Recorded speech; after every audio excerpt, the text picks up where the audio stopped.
femininity, is a cultural there's a cultural difference, of course. Um, so how I might express femininity might be different from how anybody else in here expresses femininity, but there are definitely a ton of commonalities that need to be addressed.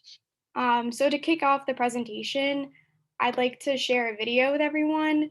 Um, that pretty much does a good job of highlighting some of the major female accomplishments, and it kind of shows us the origins of Women's History Month in the United States. So I'm going to share my screen with you all now.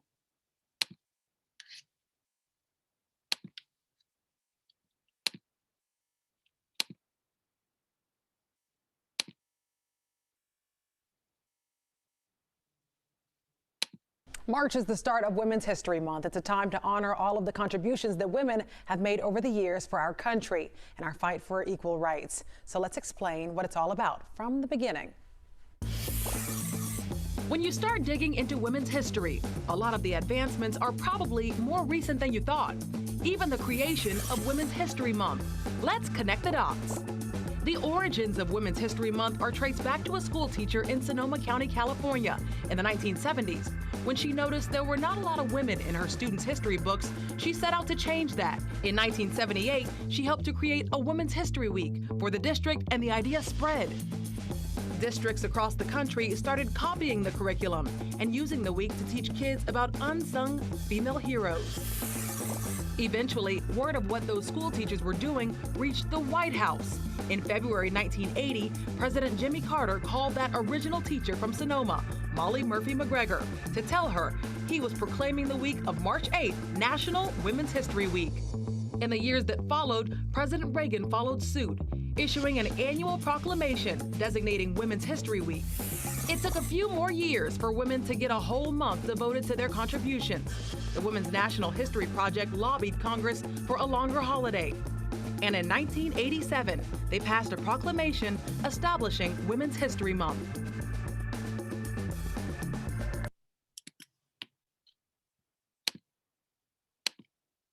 All right. So while it's important to really show that women have made such a difference over the years and we've come a long way, and I they've struggled kind to of write this talk. paved the way. Ooh, I'm sorry. Mostly because and they've paved the way for us. I think it's equally important to recognize that this is an ongoing battle, and it's something that women have to face on a daily basis. And they've fallen victim to gender stereotyping. They've fallen victim to being sexually objectified. This happens in the workplace, this happens out of the workplace. It's 24/7, and it definitely needs to be addressed. So during this presentation, I'm going to touch on 5 major topics that I think are pretty significant. One being the misrepresentation of women in the media, the second being sexual objectification, the third being women in the workforce, the fourth being the female movement, and then the last being femininity versus culture.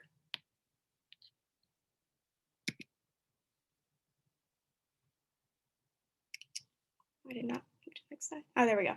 Okay, so the mainstream media has pretty much been depicted through the lens of male dominance. We have a very narrow portrayal of women, as seen with specific expectations and assumptions of women in the United States and culturally. And as a result, women are forced to face difficulties maintaining and achieving power within the workforce and anywhere, pretty much, but outside of the workforce as well. Um, so, how would you define femininity in your culture? As we know, different cultures have many different ideas of femininity. So, on a more discussion basis, does anybody have any personal beliefs of what femininity means to you?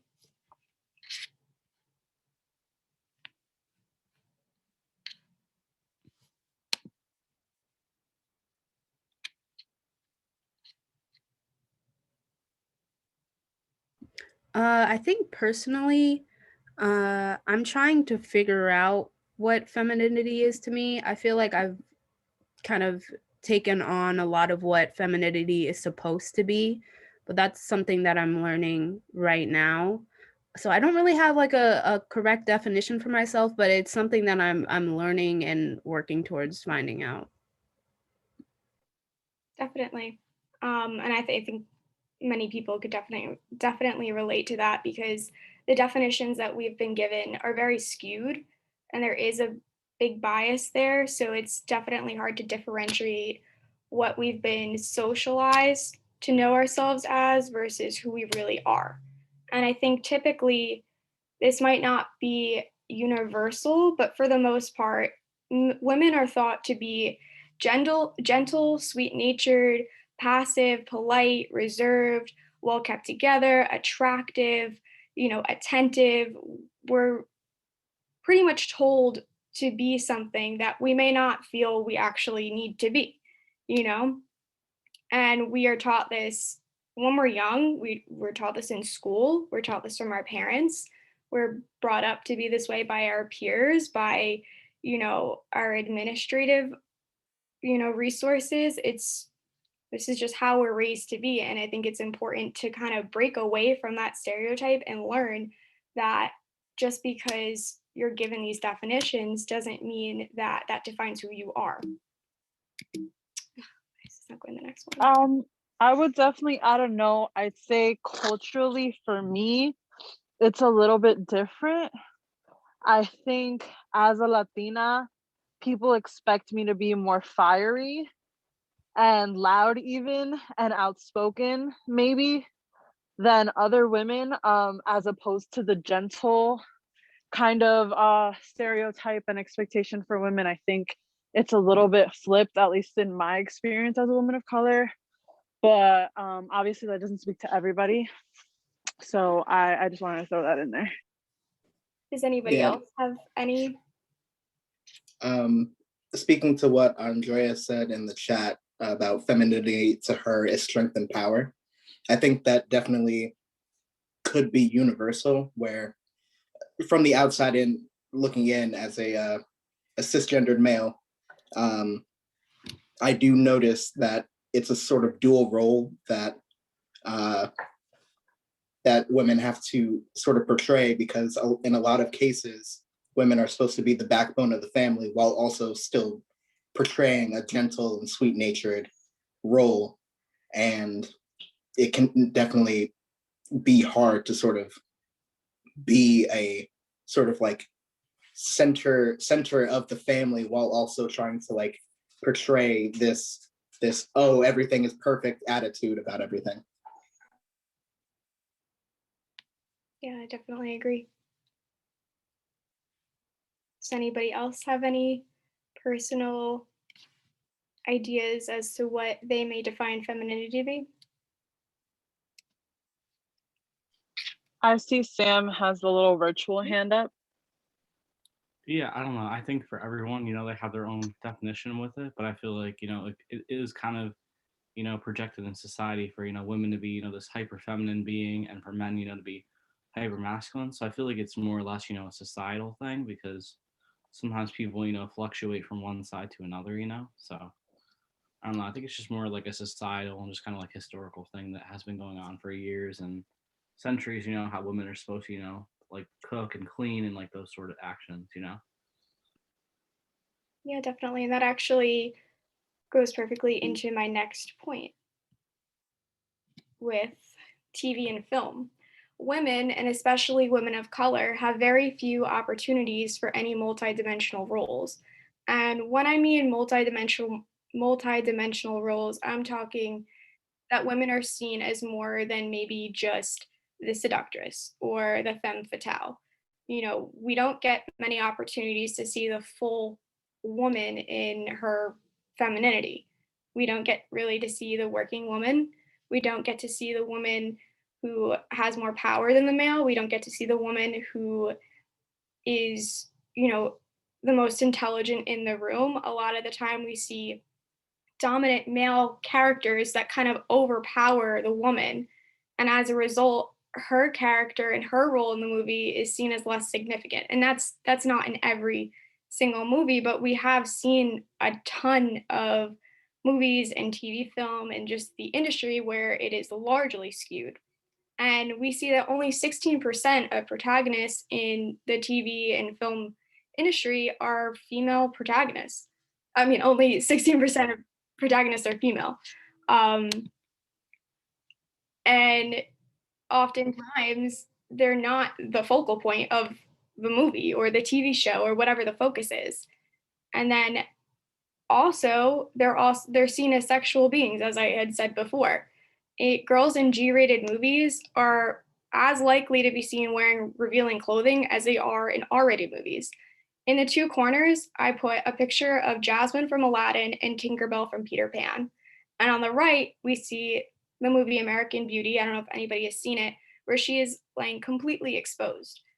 The outfits that they are wearing and how they're portrayed, the female character seems to always be half naked for some reason. And it's because we put this on screen for male viewers. We're raised from a young age to believe that femininity has some type of association with sexuality and being looked at as a sexual object. With that being said, the age range average for actresses in the media is also very skewed.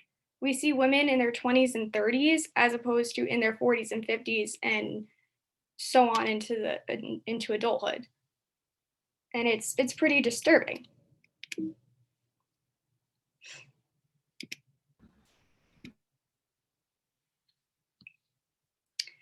So this is a study that actually showed some of the differences between men and women in the media. They said 46% of news stories reinforce gender stereotypes, almost 8 times higher than stories that challenge such stereotypes. They also said that globally, women make up just 26% of the news media leaders. And over 76% of women who said they had experienced sexual harassment online made changes to the way they use these platforms.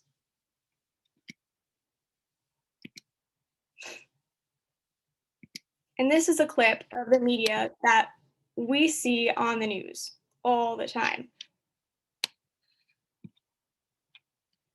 She's irresistibly cute, let's put it that way. In the way she presents herself, obviously she's attractive and all that. Sarah Palin looks really hot in that hat. She just said that she doesn't know how cars work. Oh, that's crazy. You seen a hat on her? Both you and Sarah Palin are good-looking women. I mean, you're attractive, young, relatively young women. Kagan, he's going to put on the U.S. Supreme Court. Isn't there such a thing about the aesthetics of the appointee? Let's put it to you this way. She's not the type of face you'd want to see on a $5 bill. I think I'm going to send Sotomayor and her club a bunch of vacuum cleaners to help them clean up after their meetings.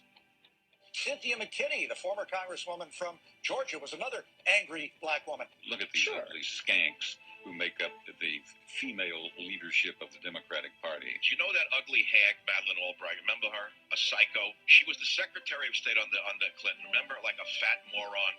And now we have the Wicked Witch of the West, Nancy Pelosi. I think if Speaker Pelosi were still capable of human facial expression, we'd see she'd be embarrassed. Nancy Pelosi, get another facelift, lady.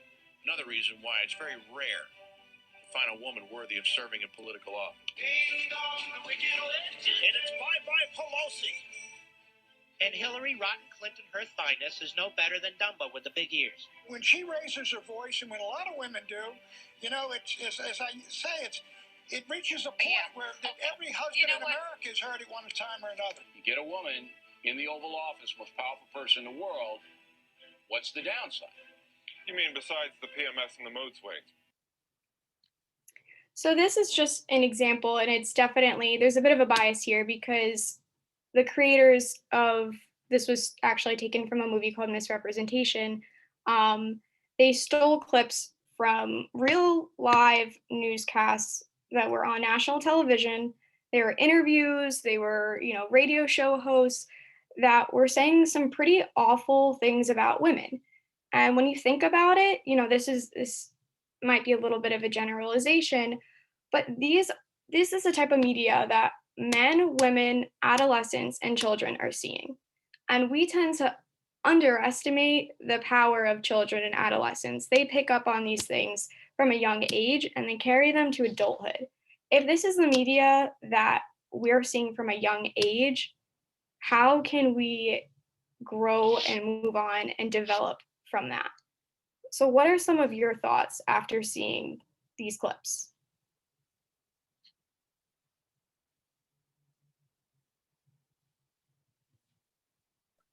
I think it's a definite problem because not only does it skew the world view for women themselves, but also for young men and how they view women.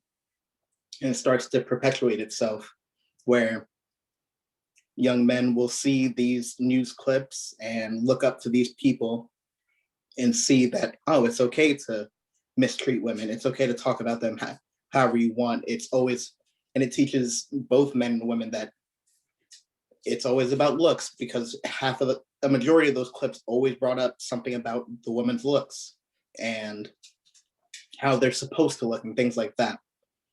It perpetuates this patriarchal view that men are supposed to be in power and supposed to sort of lead and herd the flock, so to speak, but it just makes zero sense.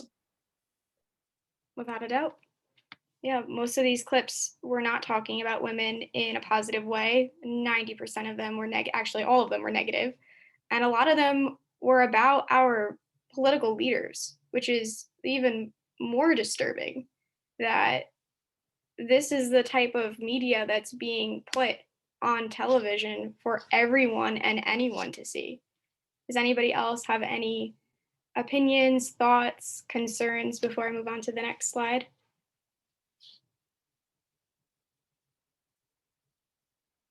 There are a couple comments in the chat. Oh, I can. Let me see if I'm seeing them. Oh.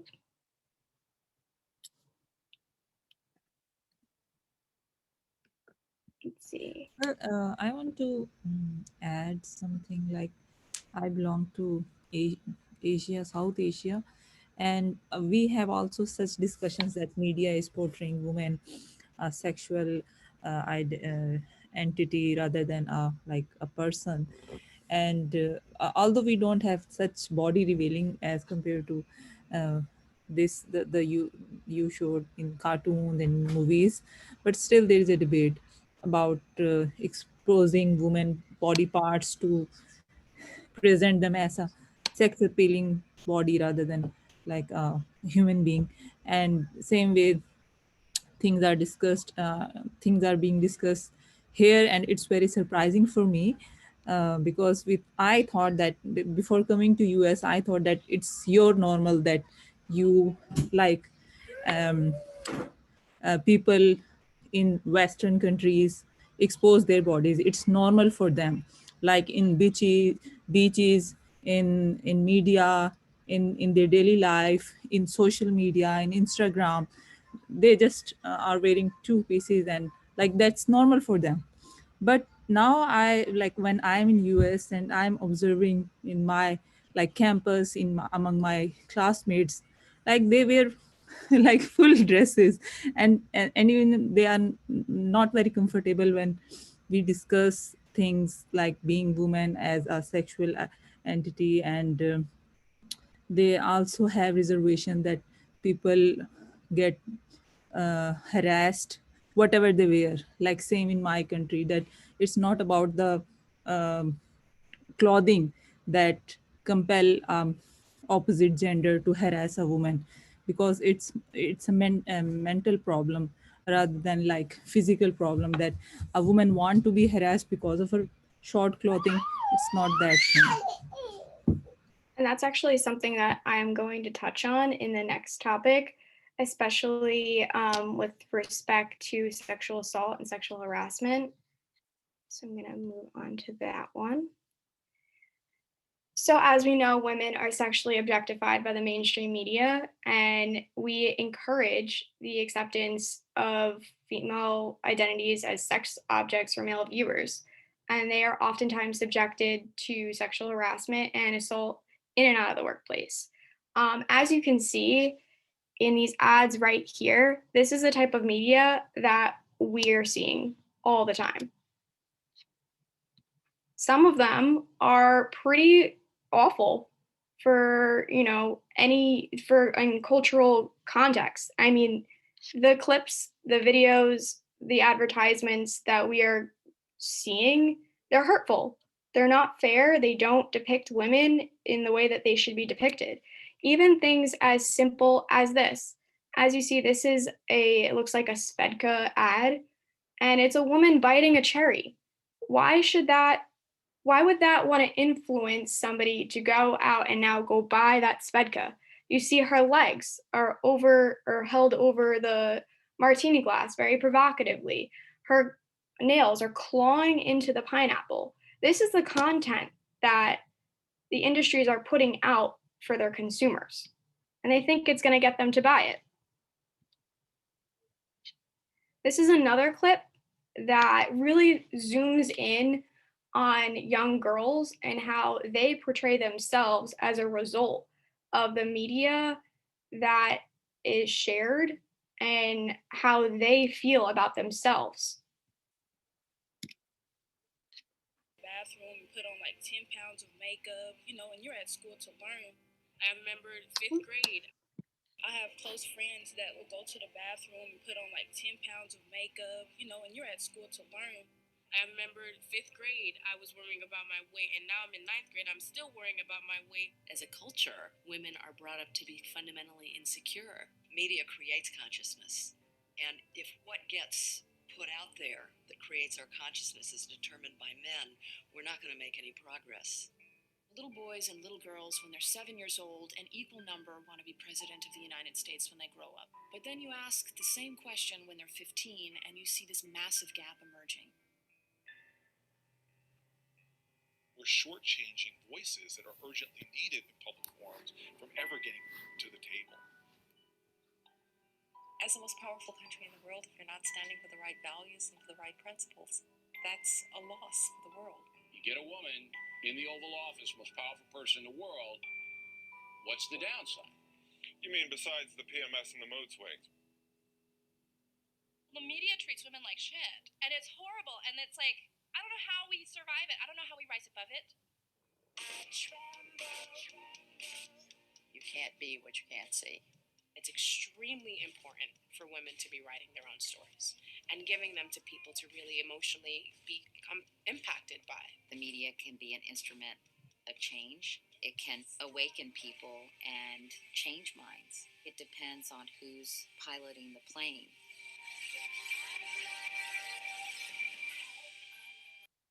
I think that's a really good point that she brought up that, this is the media that we're seeing, so this is how we're going to feel about it. And that could easily be changed, As a result, women face immense pressure with respect to their appearance. And these awful feelings of a poor self image and the constant need to fix yourself is a product of capitalism. 100%. It influences toxic femininity. We see beauty products that are being campaigned and run by beautiful celebrities and beautiful models. But the point is, the average woman does not look like that. You know, that is not a great representation of women in America or women, across around the world. You know, most of these pictures are all edited. They're not real. That doesn't take away from their beauty. They're all beautiful women, but they put out these expectations that, are expected of young women, especially starting even from the age of 13 and probably even younger now, to look a certain way, to wear makeup, to do all these things that, you're seeing on TV. If we take a closer look into this image in particular, I think Victoria's Secret does a pretty awful job of this. I think it might be one of the worst ads that I constantly see on television, and I'm sure many women can relate because 90% of the time, and I think like they've kind of been reshaping their principles a little bit, maybe a tiny bit, but 90% of the time we see these ultra skinny models that are showing off these bras, and most women need bras. That is part of, I guess, we've advanced as a society and we wear bras, whatever, but it's something that every woman does. Not every woman looks the same way. Not every body is made to look like that.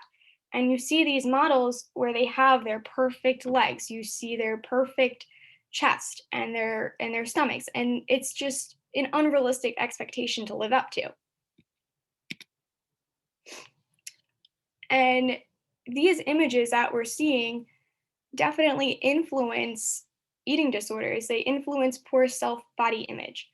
And this starts again from a very young age. I can speak from experience, and I'm sure many women around the world can also say the same thing. These images can 100% influence a very poor and unhealthy way of living. Because it involves the social pressure like society, family members, family male members, like also put pressure to lose the weight and become come in the shape, and they also criticize you, you have gained weight, and you should like do walk, and they start suggesting things, and there can be many problem with like weight, uh, rather than just being lazy and not doing walk. There can be many female issues behind the body weight, but general society is like you are young and you should like look supermodel. Yeah, without a doubt. And it puts such a pressure and a social strain on women to constantly live up to some ridiculous and irrational social expectation. And another point that I would like to make, especially about sexual objectification in respect to harassment, I think part of this definitely, maybe not definitely, but part of it stems from what we see on television and then how, as men and women, how we interpret what we're seeing. There was a speech by Chimamanda Ngozi Adichie. I hope I'm saying her name correct. Um, she's a Nigerian novelist and an advocate for female women's rights. And during a TED talk, she had explained an incident that happened where a young woman was raped. And in response, men and women said, yes, wait, rape is wrong, but what is a girl doing in a room with four boys?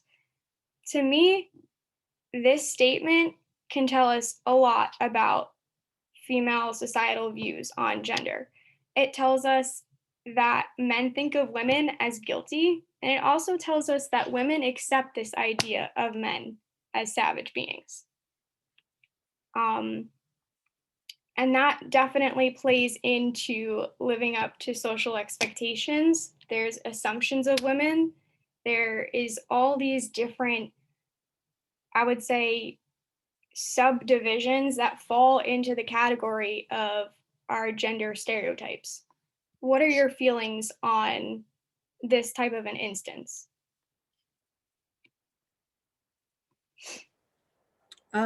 I think it just shows how women are kind of seen as commodities rather than actual human beings. Even in the picture of the Victoria's Secret angels, the caption was like "meet our new bodies," and it was kind of like all about the bodies and not the actual women and what they stand for and what they believe in.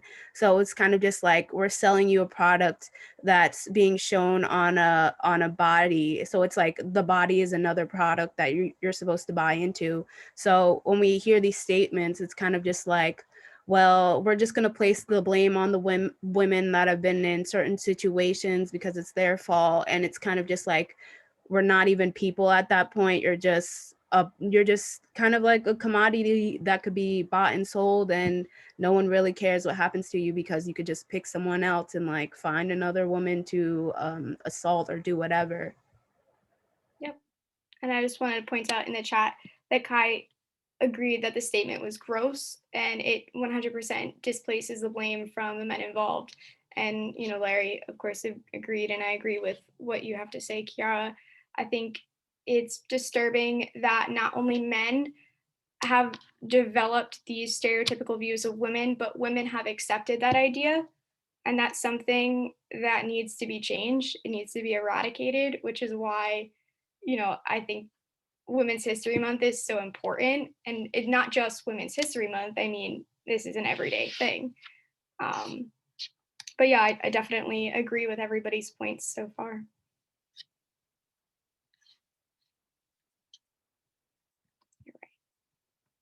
So women in the workforce.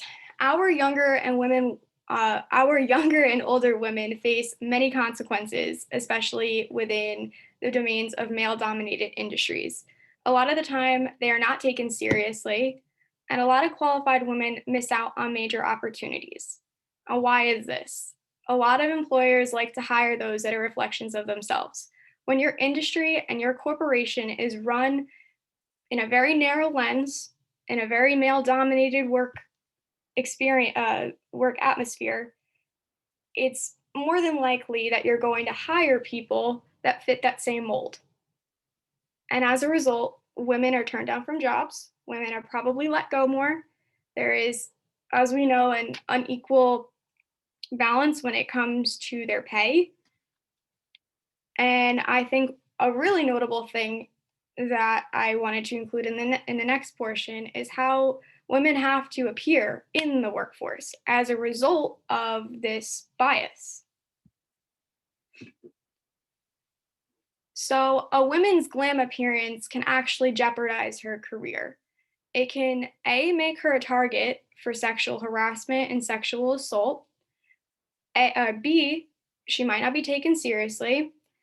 Or C, she could be seen as less capable or qualified. There are, of course, some industries where women actually excel when they take care of their appearance, and they'll actually, research has shown that they can earn higher incomes. But for others, they are definitely seen as less qualified. As a result, women have to really consider how they're going to wake up every morning. Are they going to put on a lot of makeup, or are they going to go light? Are their legs covered enough? Are their heels short enough? And I could actually speak from experience because recently I decided, okay, I'm now heading into my senior year. I'm sure I'm going to have some internships down the road. This might be a good time to start getting a little bit more, refreshing up my wardrobe, getting some work professional clothing. And I was looking at a pair of heels, and my mom had said, those might be a little too high. I had said, what do you mean? She's like, you might not be taken seriously if you have high heels. And to me, that's really disappointing that you can't express yourself in the way you would like to because you might not be taken seriously because your heel might be too high. And in the TED Talk, actually, by Chimamanda, she had also explained a similar instance where she was teaching her first graduate level course. And she was more concerned about what she was going to wear to that course instead of her actual content. And I would like to point out in the group chat, Kai said, I hate how some companies get around the stigma by putting women in charge of failing companies/projects to say that they aren't sexist, but they still stiff women by setting them up to fail. And this is 100%, this has been seen in much research. And it's really disappointing that this is still an ongoing issue. The rise of punditry in America is greatly adding to sexism and bias in the media, and also confusing what is fact and what is opinion. You have less and less minutes devoted to the pursuit of strong, independent, long-term investigative journalism. More minutes devoted every year to celebrity news, to gossip. Why? Because it's cheap. 15 years ago, it would have been unthinkable for Britney Spears' panties to be a breaking headline on CNN. I want to lead with the Paris Hilton No, story. and What's you know happening what? with So Paris? does my producer Andy Jones is not listening to me. He's put it as the lead. Listen, I just don't believe in covering that story, especially not as the lead story in a newscast when you have a day like today. Can we show some footage of Paris? Do we have Paris? No, on no, we the can't. Last night? Joe, No, I'm going to do the news now. I haven't thrown there she is. Oh, look at that is strut. so sweet. Oh, look at that. She's That's so a humble. reformed woman. Yeah, she's reformed. She's shy. All right, to the She news found now. So I really this one struck a nerve with me, which is why I included it in this presentation. What are some of your thoughts on this clip? Oh, I was ranting in the chat because I hate that representation there. I think it's so annoying how they get this clip of two really famous, portrayed to be like these ideally sexy women on stage, have them kiss each other and then pan over to this man to make it, look like, again, not only are women commodifiable, but also just fetishizing queer women as well, and saying like this whole clip of portraying potentially a whole sexuality is just supposed to cater to the male gaze. So that one just really strikes a nerve with me. Good. I'm glad that we have some anger. This is a good thing. Does anybody else have anything that they'd like to share? Yes, like in this morning show and other shows, some more like they. Sorry for the background. You're good. They put such things like these are disgusting for like female viewers, especially, that we don't want to see such things because these are very conflicting things, and they just use such news to add some spice in their news and to attract more viewers, but we don't want to see it. Like, and even his co-host was also not comfortable to share the headlines, and they just share because like they want to share, and in this way they will increase their viewership. Definitely. And that is something that I really wanted to make a point of right here. Because on screen, we see a woman journalist presenting her news, but she has to fight for her own lead story. The producer and her co anchor essentially have the say, they have control over what she is putting out. And she was clearly uncomfortable. She clearly told them that she did not want that story to be covered on the national news because it wasn't appropriate, and we see examples of this all the time. I would ask what some other examples are, but it looks like we're on a bit of a time crunch, so I'm going to just go to the next one. And at this point, we're going to move on to the women's movement. Now, the women's movement dates back to the 1800s, and it's still ongoing today. And for the most part, they advocate for reforms on issues such as reproductive rights, domestic violence, maternity leave, equal pay, women's suffrage, sexual harassment, sexual violence, and the list goes on and on and on. One of the most, I would say, prominent movements that I think is extremely important is the Me Too movement. So the Me Too movement took off in 2017, but it was created by Tarana Burke, who is an American activist, and she founded it in 2006.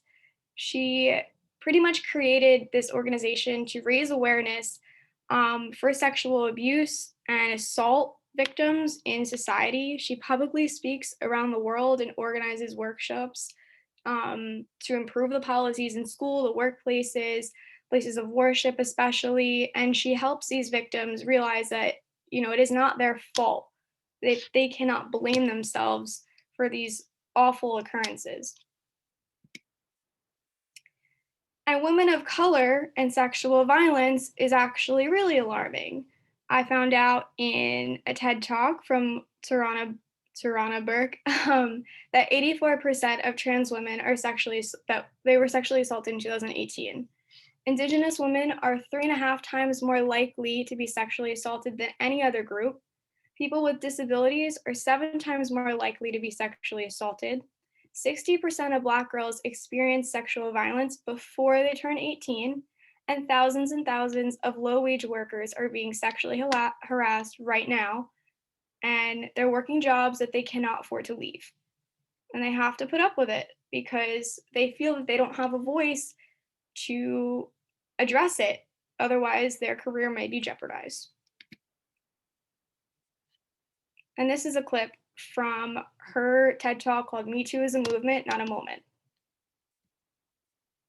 Movements create possibility, and they are built on vision. My vision for the Me Too movement is a part of a collective vision to see a world free of sexual violence. And I believe we can build that world, full stop.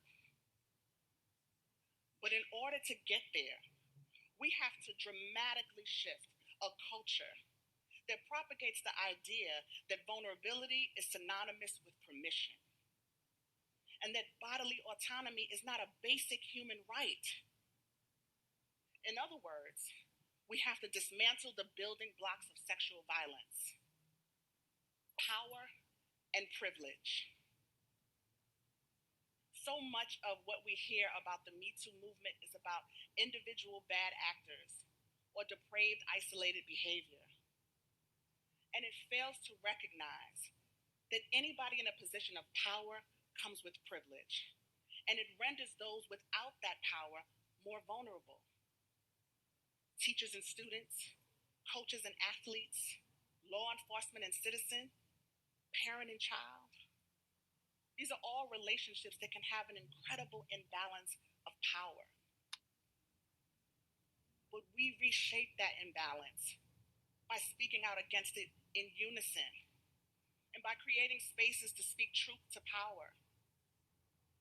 We have to re-educate ourselves and our children to understand that power and privilege doesn't always have to destroy and take. It can be used to serve and build. And we have to re-educate ourselves to understand that unequivocally, every human being has the right to walk through this life with their full humanity intact. So what are some of your thoughts on this clip? It immediately made me think of a piece I read in my career studies class by Audre Lorde, Transformation of Silence into Action, where speaking up on an issue definitely is more worthwhile than being silent on it, because if you stay silent on things that you believe in and that are causing you pain, then you just suffer in silence. At least if you speak up on it and make your position known, then you have at least some form of way to create some form of change. And I think it's extremely important that she created and has helped sustain the Me Too movement, which has been critical in holding people accountable even through to this day. 100%. I saw Sam had his hand raised. I got Yeah, I think a lot of it, has to deal with speaking up. I guess like when you see an injustice of any sort, and also just like people, taking accountability for things they do. I think that's kind of a problem in our society, is that a lot of men, who do these things, they don't really take accountability. So I think that's kind of an issue. But this does kind of remind me, I guess, of like a YouTube show. It's called like What Would You Do? And they kind of like they have like had like like pretty much they set up like social situations, and they see how like people would react, if they make like, a comment or something, or I don't know. And I mean, I feel like a lot of the times people don't really say anything, they sit there, they watch somebody, maybe be harassed or whatever, and they don't really say anything. So I feel like it's just kind of a problem that's been an issue in our society for a while. It needs to be addressed. Definitely. I see another hand was raised. Gouache. Am I saying that correct? Yes, sorry, I did not hand raise That's before. okay. I work in organization in my country, but my project was changed. But we had like other projects in which women with like some cases like assault, sexual assaults, and domestic violence. They used to have like contact with our bunch of psychologists for counseling and for their court proceedings. Like we had a mechanism with like lawyers and psychologists to help them out. And the director who used to work with them, she used to share me that it's a game of power. Like men want to show their power on weak persons. So women are vulnerable, women and children like adolescent, they are vulnerable part of society, and they are taken as weak weak human being. So it is very easy to like destroy a person by using any weak point. So like sexual assault is like if a person is a victim of sexual assault, her whole life become a like victim, and she cannot regain her repute, her values, her body to like start a new life. And like this is a very easy way to destroy a person and to show power. And it's a like mentality uh, of that whole society, that victim is to blame rather than perpetrator. Definitely. And I think that that's something I will touch on that a little bit in the last portion, essentially, that we create culture. We allow these things to happen, we allow them to keep happening. So, in order to make some sort of a change, we need to accept femininity as a cultural concept. We need to infuse that in all aspects because it has clearly it hasn't been really thought of much.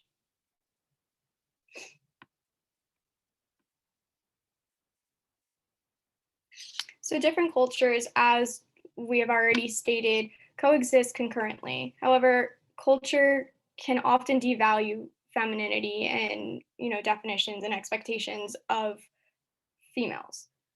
In some cultures, women are actually not even allowed to visit bars or clubs without being accompanied by a man. They're not allowed to do certain things, go certain places, receive an education, and that is again pretty much depicted by these societal norms and the people that are put in power. In respect with respect to religion, women are largely excluded due to their religion. I know Judaism for one. I am Jewish. I identify as being Jewish, and I can say that women are treated with not much respect in Judaism at all, especially within the context of very traditional and orthodox communities. For example, um, my boyfriend actually recently he did an internship in the city with he was he was a broker essentially for 3 weeks, and it was run by an Orthodox company, and they had a giant holiday celebration, and you're allowed to bring a date, and you're allowed to take the party bus and go to wherever they were hosting the event. I didn't go, but he showed me a picture, and when I saw the picture on the bus, I was like, it's all guys. Like, I guess I'm not really missing out on much. It would have been a little bit of a drag if I was the only girl there. He was like, no, all the girls are on a separate bus. They were not allowed to drive down together to the occasion. They had to be separate. The women were also not allowed to attend the ceremony that they had at the celebration. They came hours later. And we also see this in temple. Men and women are not allowed to sit together. I can't speak on behalf of other religions.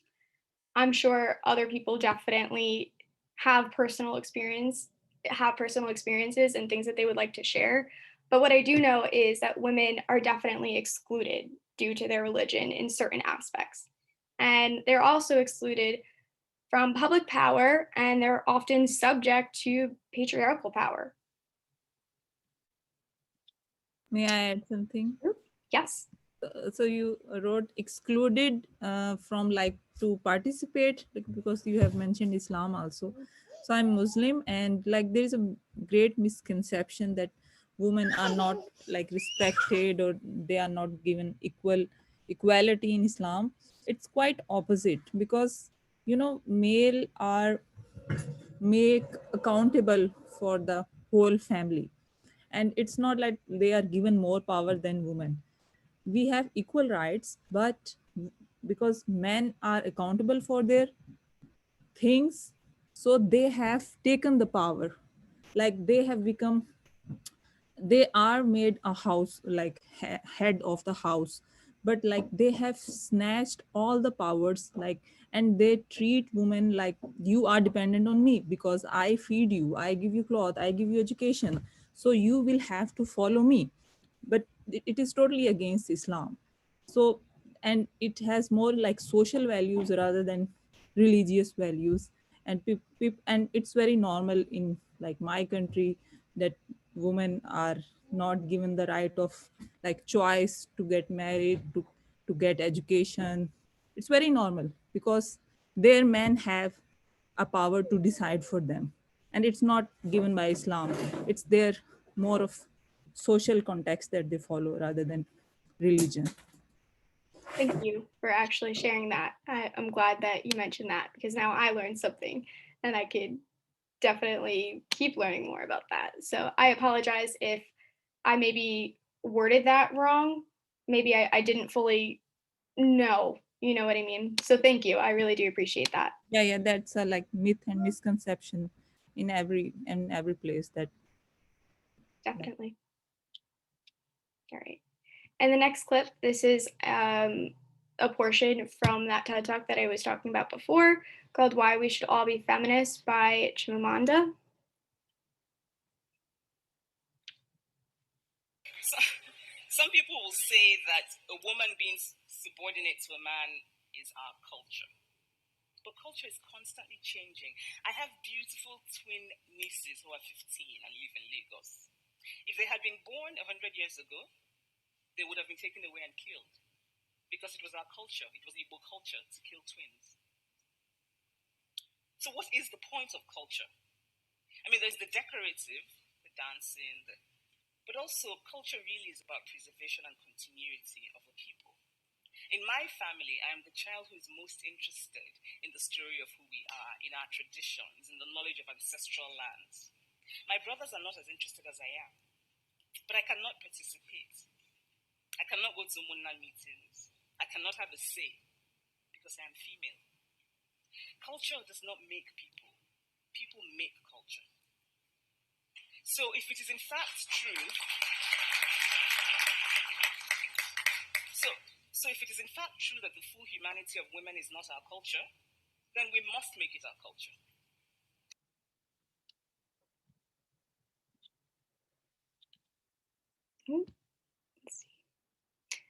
And very briefly, I just wanted to point out that culture, religion, gender, and any other social category, they are depicted oftentimes as central entities, but at the same time, they all do share principles in the context of human rights. And, you know, these things are influenced by social and ideological cultures. So the last thing, because we only have 2 minutes left, is a really important discussion question that I thought about this. If culture is about preservation and continuity of a people, in what ways can we uphold culture but reshape the inner workings of societal views on women? And how can we collectively become more inclusive? I think conversations like today are super important because I've learned a ton through your presentation and also through people sharing about their culture and what they've learned. And then also being an advocate and making sure that you're learning as much as you can whenever you can, and making sure that you're in contact with different societies and just learning whatever you can to make sure that you're getting a full scope of what's going on and making sure that you're including women in conversations from different cultures. For sure. And Sam raised his hand as well. Yeah, I definitely, agree with Gara. Education, I think, is a big thing, The more educated you are on the topic, I feel like, you're more competent about it. And I feel like it's just, being more self-aware of what we say. I feel like our minds are trained to say certain things depending on how we were raised or whatever. But I think it's just kind of, I guess, holding yourself accountable and just being more self-aware, which I know for a lot of people is a difficult thing to kind of, I guess, come to. Sure. And Gouache also raised her hand. Yes, what I have learned from my society being a female, and what I have sorry about that. So I want to like start treating women as a human being rather than like women are very separate gender from male, and the gender roles we have defined for male and women, male and female, it's also also play part in separating women, that they are limited to some some fields, they are limited to some education, and they are limited to some, like they are not capable of what men can do. So this is the basic theme, uh, which like our parents or society decide women should do this thing and women should not do this thing. And this also limits their potential, in which, and their interest. They what like I wanted to do something in science, but my parents said no, it's not like suit woman when she gets married and she had kid, and you cannot make a fair balance between work and personal life, so you should opt as something else. So this is very common, because I am a female, that's why I cannot go for my interest of field and what I want to do, or what I want to express my potential in a certain field, in certain thing. So these kind of things, gender roles, um, and treating a woman to like they have limitations, and but man has no any limitation, they can go anywhere they want, they can do whatever they want. So this thing has made the society like to more focus on women, that what should they do and what should they not do. But there is no any such you can say rules for men, that what should they do and what should they not do. They can do whatever they want. Yeah, I definitely agree. I I'm really will. glad. Oop, did I cut Sorry. somebody off? I No, have that's one okay. final note, I guess. Just responding to your question. I said it in the chat, but just to reiterate, I really do think it's important to remember how fluid gender expression is. Womanhood doesn't need to have a rigid definition. Womanhood and femininity are not synonymous. Womanhood can be anything, it could be feminine, masculine, or anything in between. And it's really not about upholding what we were brought up to believe. Um, it takes a lot of unlearning of things like catering to the male gaze, and having to be sexually attractive to men, and to be sexually attracted to men also, and like having long hair and all those kinds of stereotypes. Like those are things you can choose to adopt or go against, and regardless, there's no one right way to do womanhood. So I think that's a big thing for me that I like to keep in mind. Does anybody else have any last minute things that they'd like to bring up? Sorry. I just think that discouraging people from making assumptions about others in general would be really helpful towards making like improving our society. Just because those assumptions are also things that are really hard to unlearn, and people think that those assumptions will always be true, and then just treating anything as if it's incapable of change is really dangerous. Yeah. Definitely. All right. Well, it is past 2:30, so I'm really glad that everyone liked the presentation. I hope you all learned maybe from the presentation and from everybody else's voices and contribution. I really loved how everybody contributed, so that was great. And next week, just so you know, we will be doing an LGBTQ workshop. I believe it's hosted by Office of Social Justice and Diversity. Mhm. Yep. So if you're interested in gender, sexuality, and culture, I definitely recommend signing up and joining us next week at the same time, 1:30 to 2:30. Yep. It's great seeing everyone. Yeah, take care, everyone. It was good to see you today. Thank you for joining us. Thank you for coming. Bye, everyone. Thank you. Great job, Alexa. Thank you. Oh yeah, great presentation. Thank you. I was so nervous. Oh my God.